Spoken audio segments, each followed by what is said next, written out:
People of Trinidad and Tobago, you see these lying politicians? It's a disease. Flashback. The Senior Citizens Pension and Public Assistance Bill is coming with a major amendment.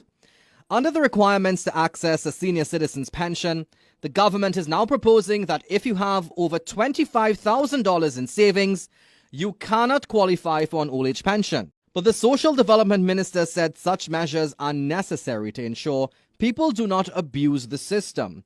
Donna Cox told CNC3 News they have to block loopholes where people who own businesses or those with a lot of money transfer their assets to relatives in order to apply for the old age pension.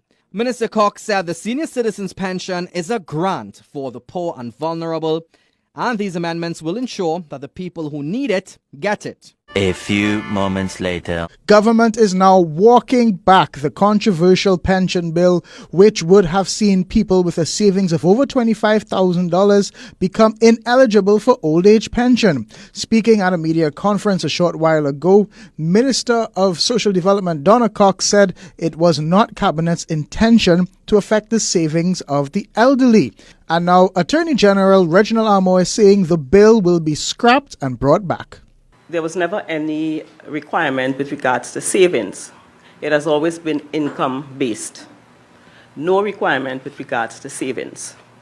Unfortunately, it appears such a requirement was introduced into the bill, which was not highlighted in the policy or even in the cabinet note that was approved. I have looked at it, and out of the discussions that have taken place today in Cabinet, and Cabinet affirming very clearly that it is not and never was the intention of addressing and impacting the savings of any pensioners, I will be withdrawing the bill that is now before Parliament and bringing back a replacement bill to exclude the reference to savings. Prime Minister Rowley says the insertion of the clause was news to him as well. Adjustments were made without the approval of the cabinet.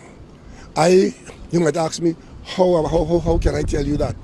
That all of that was news to me. Because the first note that went to the cabinet, I didn't see that. I wasn't in the country when it went. I went to Parliament on Friday, it was laid. But I didn't see that note. So the first time I saw this as there. But the bottom line is, the note has to be withdrawn. Not the note, the bill has to be withdrawn. People of Trinidad and Tobago, you see these lying politicians? It's a disease.